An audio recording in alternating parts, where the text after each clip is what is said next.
ইমাম হুসেন কারবালাতে আসলেন মুহররমের প্রায় প্রথমার্ধে তিনি কারবালাতে আসলেন।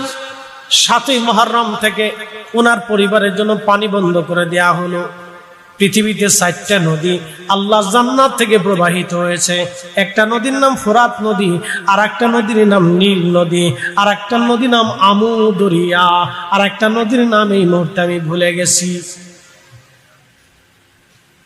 একটা নদী ফোরাত আর একটা নদী নীল নদী খোদার জান্নাত থেকে আসছে। প্রিয় উপস্থিতি হাজিরিন, হাজরাতে ইমাম হুসেন রাদিয়াল্লাহু আনহু 7ই মুহররম থেকে কারবালায় পানি বন্ধ হয়ে গেল।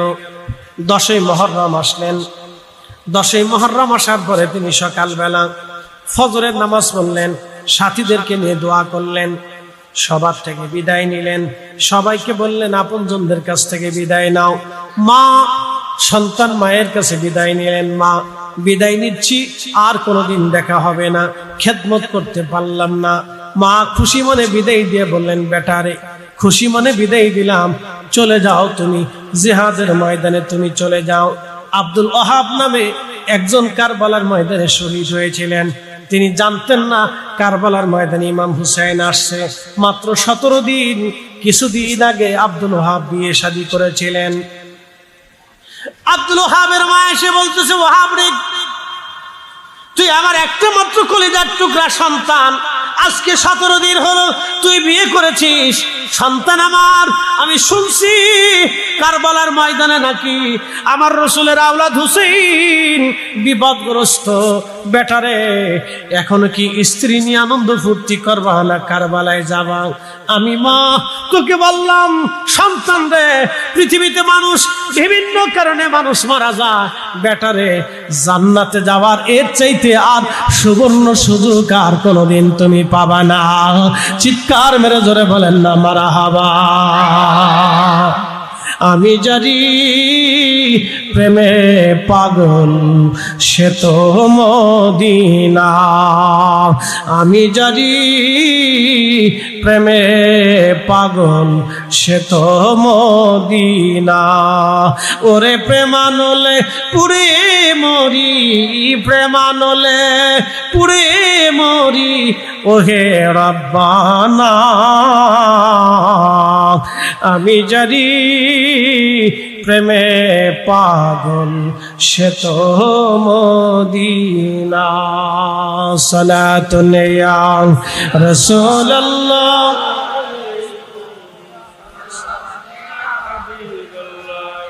আহা সালাতুন ইয়া রাসূলুল্লাহ, আলাইকুম সালামুন ইয়া।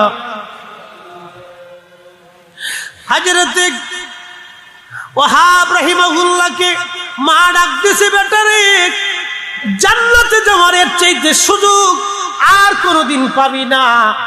ছেলেরে আমি মা তোকে বিদায় দিলাম, আমি মা বিদায় দিলাম, বেটারে জান্নাতে যাওয়ার এর চাইতে আর সুযোগ হবে না রে বেটা, তাড়াতাড়ি যা। আমি মা তোকে বিদায় দিয়ে দিলাম, আমার হুসাইনের জন্য জীবন দিয়ে দে, কারবালার ময়দানে শহীদ হয়ে যা রে বেটা, আমার রসুলের মহব্বতে জীবন দিয়ে দে। ছেলেরে এর চাইতে সুবর্ণ সুযোগ আর কখনো আসবে না। ছেলে তলোয়ার নিলেন, যুদ্ধের পোশাক পরে পড়লেন, যুদ্ধের পোশাক পরে বিবির সামনে গিয়ে দাঁড়াইলেন। তখন স্ত্রীর হাতের মেহেদি এখনো শেষ হয় নাই। বিবির হাতের মেহেদি হাতের মধ্যে তখনও লাগা। ডাক দিয়ে বলতেছেন, বিবিরে তোমার কাছ থেকে বিদায় নিতে আসছি। আমি শুনছি কারবালার ময়দানে আমার রসুলের আওলাদ ইমাম হুসাইন নাকি বিপদগ্রস্ত হয়ে গেছে, ইয়াজিদের সৈন্যরা নাকি তাকে ঘিরে ধরেছে, শহীদ করার জন্য বলে তারা আসছে। আমি শুনছি বিবিরে, এর চাইতে সুবর্ণ সুযোগ জান্নাতে যাওয়ার আর কোনো সুযোগ নাই রে বিবি। দুনিয়াতে কোনোদিন তোমার সাথে আর দেখা হবে না স্ত্রী আমার, যদি সম্ভব হয় হাসরের ময়দানে হয়তো দেখা হতে পারে। বিবি বিবিরে মাত্র 17 দিন তোমাকে শাদী করে নিয়ে আসছি, সংসার করতে চেয়েছিলাম কিন্তু আর হলো না। আমার কি তুমি বিদায় দিবা? স্ত্রী আমার, আমার হকগুলি তুমি ক্ষমা করে দাও, তোমার হক আমি আদায় করতে পারি নাই। স্ত্রী ডাকতে বলতেছে, স্বামী রে, আপনার মা সন্তানকে যখন শাহাদাতের জন্য বিদায় দিয়ে দিচ্ছে, বিবি ডাকতে বলতেছে, স্বামী আমি স্ত্রী হয়ে আপনাকে আর বারণ করতে পারবো না, আপনার মা যেখানে আপনাকে বিদায় দিয়েছে, স্বামী রে, জান্নাতে যাওয়ার এর চাইতে সুবর্ণ সুযোগ আর জীবনে হবে না। আপনি চলে যান, চলে যান, আমি বিদায় দিয়ে দিলাম, আপনার প্রতি আমার কোনো অভিযোগ আর অনুযোগ নাই। স্বামীরা আমার মাফ করে দিন। স্ত্রী হিসেবে স্বামীর খেদমত হয়তো আদায় করতে পারি নাই, দুনিয়াতে আর কোনোদিন হয়তো দেখা হবে না, হাসরের ময়দানে আপনার সাথে আমার দেখা হবে। স্বামী আমার, বিদায় দিলাম, চলে যা, জান্নাতে যাওয়ার এর চাইতে সুন্দর সুযোগ নাই। আব্দুল ওয়াহাব তিনি চলে এসে ইমাম হোসেন রাদিয়াল্লাহু আনহুর পক্ষে কারবালার ময়দানে জিহাদ করেছিলেন, বহু কাফেরকে জাহান্নামে পাঠাইয়া নিজেও শহীদ হয়েছিলেন। তিনি শাহাদাতের অমীয় সুদা তিনি পান করেছিলেন। একবার জোরে বলা যাবে কে মারহাবা।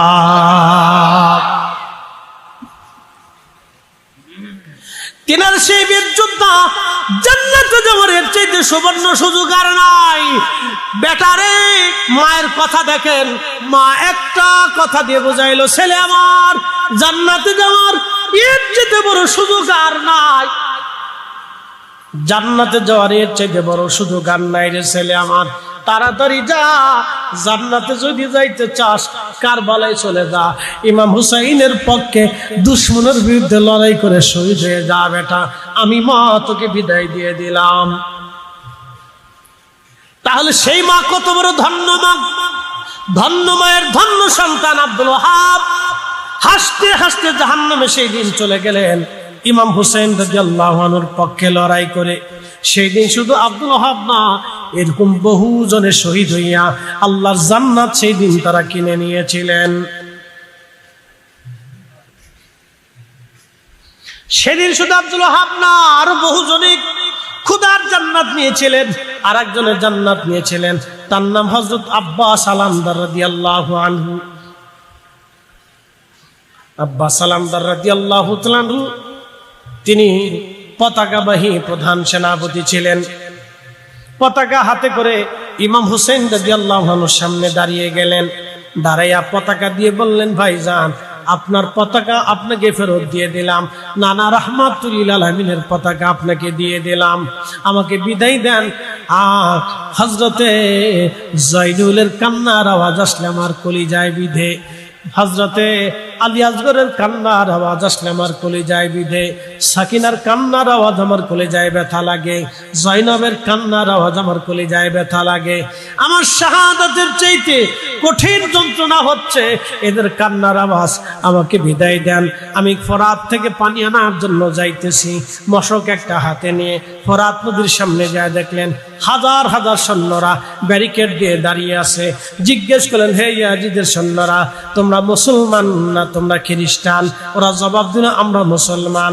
তো মুসলমান যদি হও, ইমাম হুসাইনের পরিবার আজকে পানির তৃষ্ণায় কাতর, কলিজা তাদের শুকায় গেছে। ছোট্ট শিশু আলী আসগরের কান্না, ছোট্ট শিশুর কান্নার আওয়াজ আসলে আমার কলিজায় বিধে। হযরত জয়নুল আবেদিনের কান্নার আওয়াজ আসলে আমার কলিজার মধ্যে বিধে।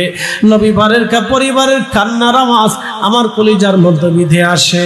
তোমরা যদি মুসলমান দাবি করো, তাহলে যেই নবীর কারণে মুসলমানিত্ব পাইছো, ওই নবীর আওলাদের জন্য ফোরাত নদী থেকে এক মশক পানি তোমরা দিয়ে যাও। সেই দিন তাদের মায়া লাগে নাই, ডাক দিয়ে বলতে, আব্বাস সালামদার, জীবন নিয়ে যদি ফিরে যেতে চাস, জীবন নিয়ে চলে যেতে পারিস, তোকে আমরা সুযোগ দিয়ে দিলাম, তুই চলে যা। আর যদি পানি নিতে আসিস, তাহলে অবশ্যই মৃত্যুবরণ করতে হবে। আব্বাস রে, আর একটা কথা শুনে রাখ, ফোরাত নদীর এক ফোঁটা পানি ইমাম পরিবারের জন্য কোনো বরাদ্দ নাই। আব্বাস সালামদার বললেন, বুঝতে পেরেছি, এখন তাহলে তলোয়ার ছাড়া আর কোনো ফয়সালা হবে না। হযরত আব্বাস সালামদার যুদ্ধ শুরু করলেন। বুঝতেই পারতেছেন, হাজার হাজার সৈন্যদের ব্যারিকেড ভেঙে একা লড়াই করতে করতে, তলোয়ার চালাইতে চালাইতে কাফেরদের বেঈমানদের ভিড়ের মধ্যে যাইয়া বেঈমানদেরকে জাহান্নামে পাঠাইয়া ব্যারিকেড ভেঙে ফেলে দিয়ে এই বীর মুজাহিদ তিনি যুদ্ধের ময়দানে ফোরাত নদীর মধ্যে ঝাঁপিয়ে পড়লেন। ফোরাত নদীর মধ্যে ঝাঁপিয়ে পড়ে তিনার যে মশক ছিল এই মশক খানা ভরে তিনি পানি ভরলেন। পানি ভরার পরে দুই হাতের আজলা ভরে, দুই হাতের তালুদয় ভরে আজলা ভরে পানি উঠাইলেন, পানি পান করবেন। ঠিক এমন সময় পানি যখন মুখের সামনে আনলেন, পানি পান করবেন, কলিজার মধ্যে তৃষ্ণা, হাতের মধ্যে পানি। আশেকে রসুল আব্বাস সালামদার হাতের মধ্যে পানি, কলিজার মধ্যে তৃষ্ণা। সেই সময় আব্বাস সালামদারের মনের ভিতরে উদয় হয়ে গেল, আহা আমার হুসাইন পানির তৃষ্ণা নিয়ে কারবালার ময়দানে দাঁড়াই রয়েছে। আমার আলী আসগর পানির জন্য কান্না করে, আমার জয়নুল পানির জন্য কান্না করে, আমার ইমাম কাসেম শহীদ হয়ে গেছে, বেঈমানরা তাকে পানি দেয় নাই। আমার আলী আকবর শহীদ, বেঈমানরা পানি দেয় নাই। আব্দুল ওয়াহাব শহীদ, বেঈমানরা পানি দেয় নাই। আমার আওন শহীদ, বেঈমানরা পানি দেয় নাই। আমার হুর শহীদ, বেঈমানরা পানি দেয় নাই। আমার আত্মীয়রা শহীদ, বেঈমানরা পানি দেয় নাই। আমার সাথীরা শহীদ, বেঈমানরা পানি দেয় নাই। আমার রসুল পরিবারের জয়নব, নবীজির রক্ত, নবীজির নাতনি, আমার জয়নব পানির জন্য তৃষ্ণা শুকিয়ে গেছে, জিহ্বা শুকিয়ে গেছে, বেঈমানরা এখনো পানি দেয় নাই। আমি আব্বাস সালামদার একা একা ফোরাত নদীর পানি পান করব না, হয় না। আমার রসুল পরিবারকে পানি পান না করাইয়া আমি আব্বাস সালামদার আজ পানি পান করব না। আমি আব্বাস সালামদার আজ পানি পান করব না। আমার রসুল পরিবারকে পানি পান না করাইয়া আমি আব্বাস সালামদার আজ পানি পান করব না। পানি ছেড়ে দিক। আব্বাস সালামদার ঘোড়ার পিঠের উপর সওয়ার হইয়া ইমাম শিবিরের দিকে তিনি রওনা করলেন। পানি আসবে আজ, মশক ভরা পানি। ডান হাতের মধ্যে ফিতা ঝুলাইলেন, তলোয়ার দিয়ে যুদ্ধ চলতেছিল, একা একা লড়াই করতেছিলেন এই বীর মুজাহিদ। ইয়াজিদ বাহিনী থেকে ঘোষণা আসলো, শুনছো ইয়াজিদি সৈন্যরা, এই পানির মশক যাতে ইমাম পরিবারে না পৌঁছায়, যদি এই পানি ইমাম হুসাইনের তাবুর মধ্যে পৌঁছায় তাহলে তোমরা একজনও কুফা নগরে ফেরত যেতে পারবা না। যে কোনো মূল্যে আব্বাস সালামদারের পানি তোমরা ঠেকাও, কিন্তু বীর মুজাহিদ ইশকে রাসূলের দিল জিন্দা করিয়া জীবন মৃত্যুর সন্ধিক্ষণে শাহাদাতের লিপ্সা নিয়ে আব্বাস সালামদার রাদিয়াল্লাহু আনহু যুদ্ধ করতেছিলেন। বেঈমানের দলেরা পিছন দিক থেকে আব্বাস সালামদারের ডান হাত বরাবর তলোয়ারের আঘাত করল। ডান হাত বরাবর তলোয়ারের আঘাত করার সঙ্গে সঙ্গে হাতটা দ্বিখণ্ডিত হয়ে আলাদা হয়ে গেল। হাত কেটে জমিনের মধ্যে হাত পড়ে গেছে, রক্তের ফোয়ারা বাহির বের হয়ে আসতেছে। আহা, প্রচন্ড রক্ত বেয়ে বেয়ে, প্রচন্ড রক্তগুলি বেয়ে বেয়ে একেবারে বেয়ে বেয়ে পড়তেছে। পানির মশক খানা হযরত আব্বাস সালামদার বাম হাত দিয়ে চেপে ধরলেন, বাম হাতের মধ্যে পানির মশকের ফিতা ঝুলাইলেন।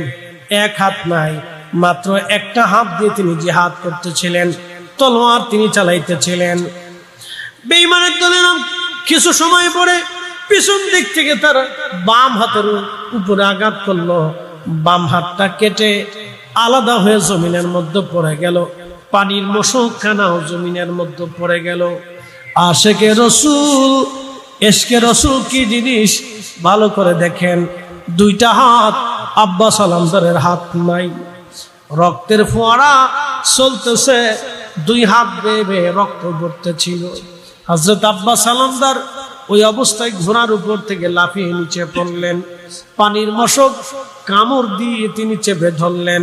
হাত তো নাই, কি করে পানির মশক ধরবে? পানির মশক কামড় দিয়ে চাপ দিয়ে ধরলেন। পানির মশক খানা নিয়ে আব্বাস সালামদার দৌড়ায় দৌড়ায় যাইতেছে।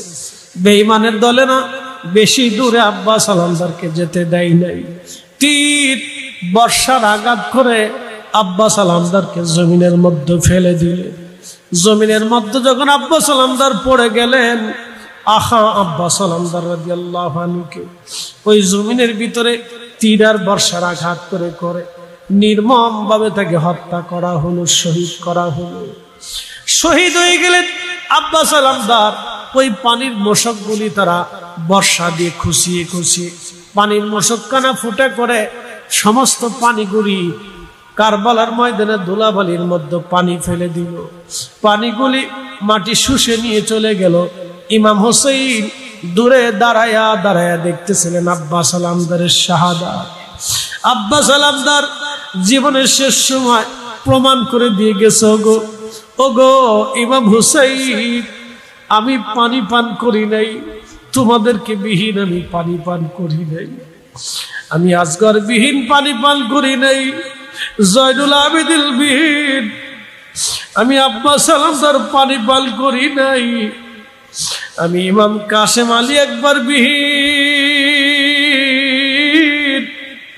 আমি একা একা স্বার্থপরের মতো পানি পান করি নাই, আমি রসুল প্রেমে নবীর বংশধরদেরকে বাঁচাইতে যাই না।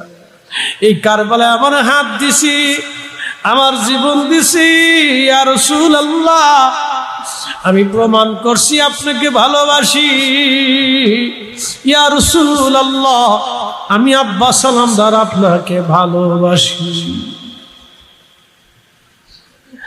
হযরত ইমাম হুসাইন আসলেন, খণ্ডিত দেহ, বিচ্ছিন্ন হাত, হাত পাগুলি গুছিয়ে গুছিয়ে নিয়ে কোলের ভিতরে করে আব্বাস আলমদারকে নিয়ে ইমাম হুসেন শহীদদের কাতারের মধ্যে তাকে শোয়ায় রাখলেন।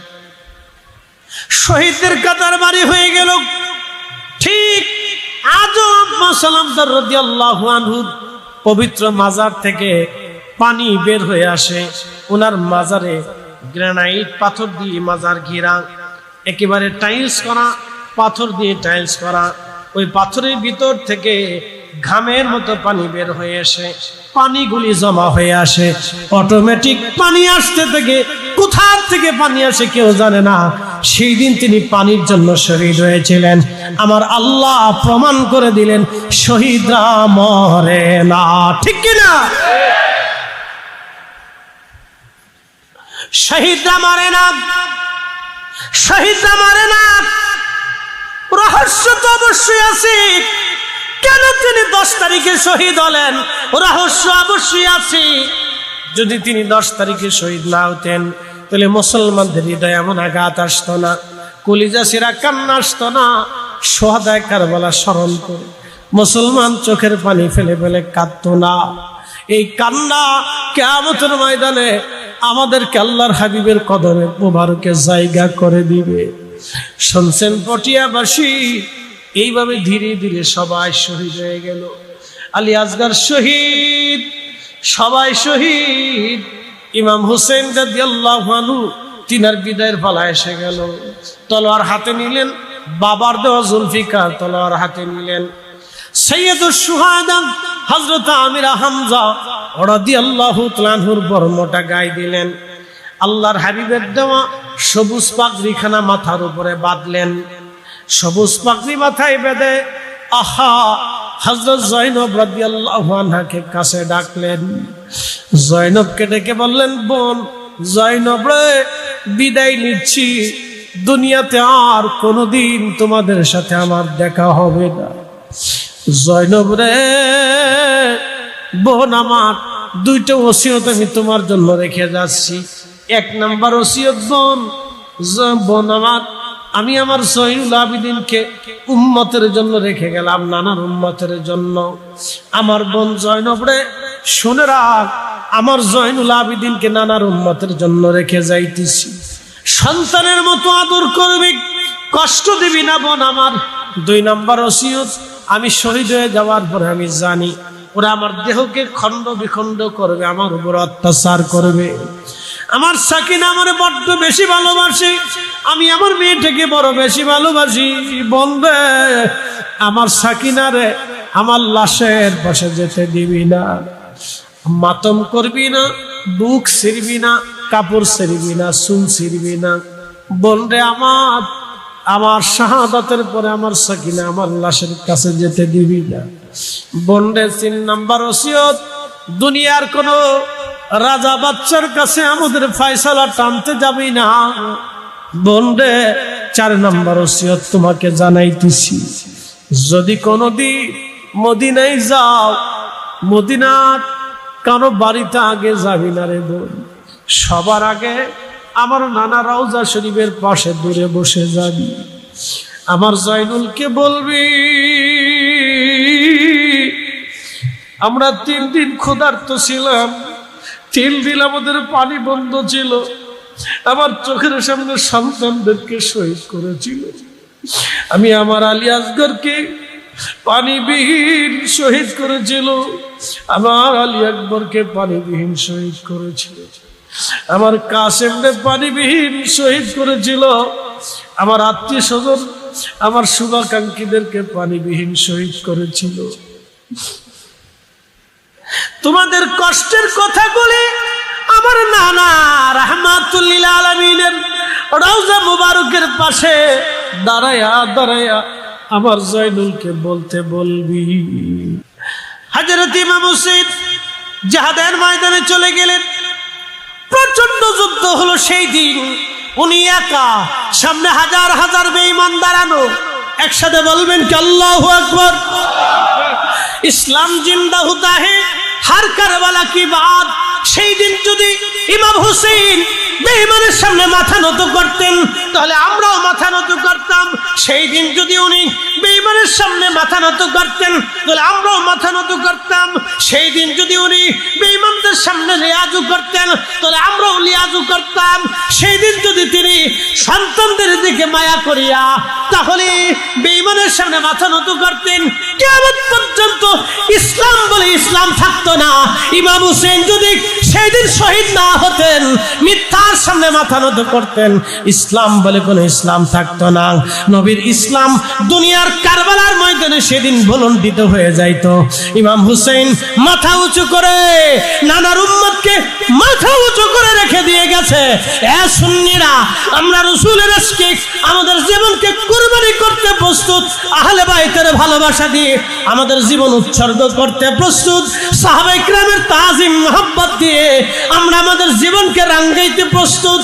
এজন্য আমরা আল্লাহর ওলিদেরকে ভালোবাসি। আমরা সুন্নি, আমরা সুন্নি। সুন্নিরা মাথা নত করে না, আল্লাহর ওলিরা কখনো কোনোদিন কারোর সামনে মাথা নত করে নাই। খাজা বাবা আজমিরি পৃথিবীর সামনে মাথা নত করে নাই, মুজাদ্দিদ আল ফেসানি সম্রাট আকবরের সামনে মাথা নত করে নাই, শাহজালাল আমিনী গোরগোবিন্দের সামনে মাথা নত করে নাই। আমরা আউলিয়া কিরামের রুহানি আওলাদ, আমরা বেঈমানদের সামনে মাথা নত করব না। কথা বলেন ঠিক না বেঠিক?